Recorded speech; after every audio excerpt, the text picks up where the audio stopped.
Right here I have some butternut squash that I just brushed with some olive oil and some, oh, that was my oven.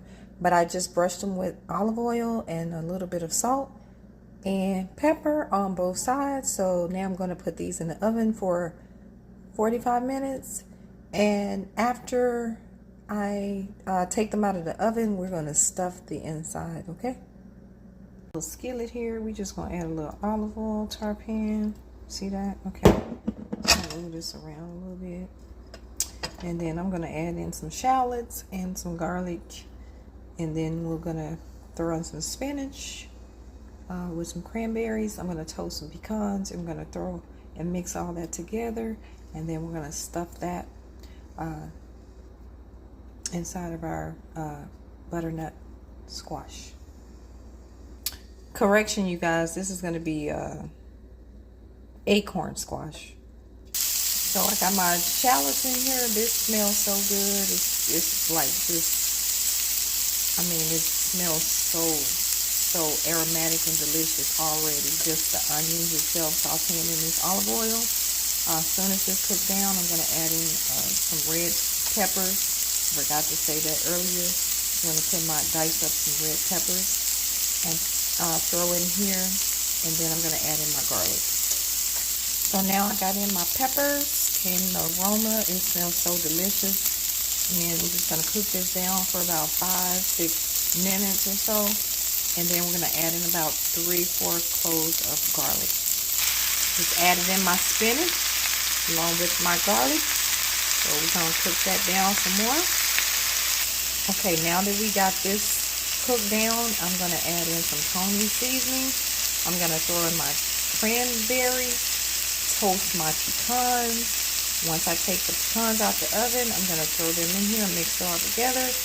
And this is going to be good to go. This is going to be our filling for our acorn squash. Now, you could also get like some white beans, cannellini beans, or some butter beans and add it to this if you want a little bit heartier and to add a little bit more fiber to your meal and protein.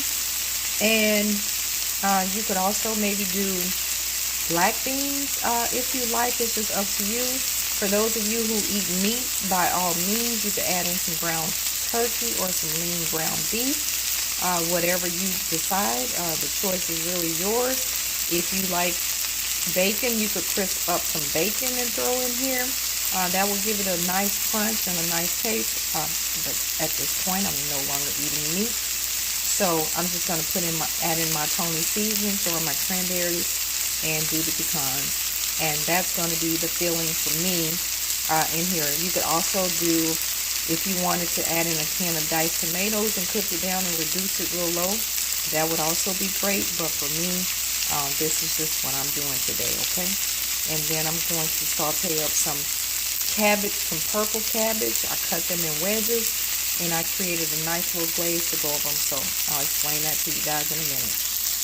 So now I have taken out my filling for my acorn squash.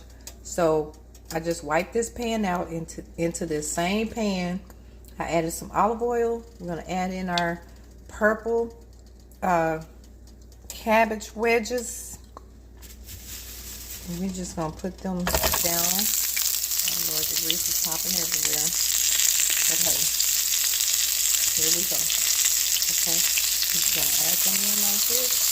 And we're going to let them sear on both sides. I say for like maybe 5 minutes each. And then I'm going to season them up. I'm going to add in some garlic and a little bit of lemon juice. Maybe some shallots. I might add some shallots to this just to give it a little bit more flavor. And then I'm going to add a glaze that I made. The glaze I made, y'all, I don't have a recipe for it.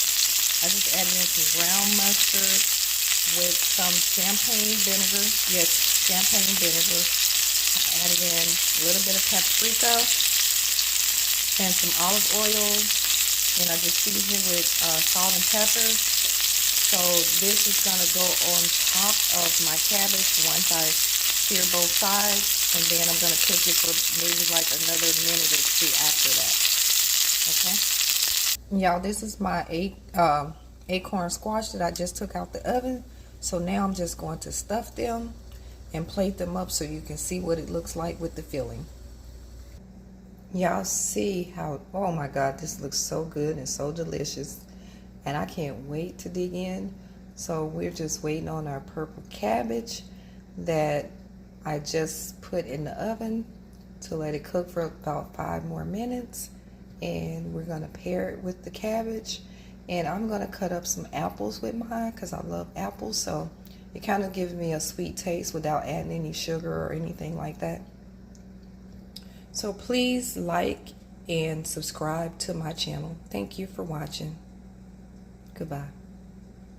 I did forget one more thing. So I poured the glaze over my cabbage, so I'm just going to cook this down and let the glaze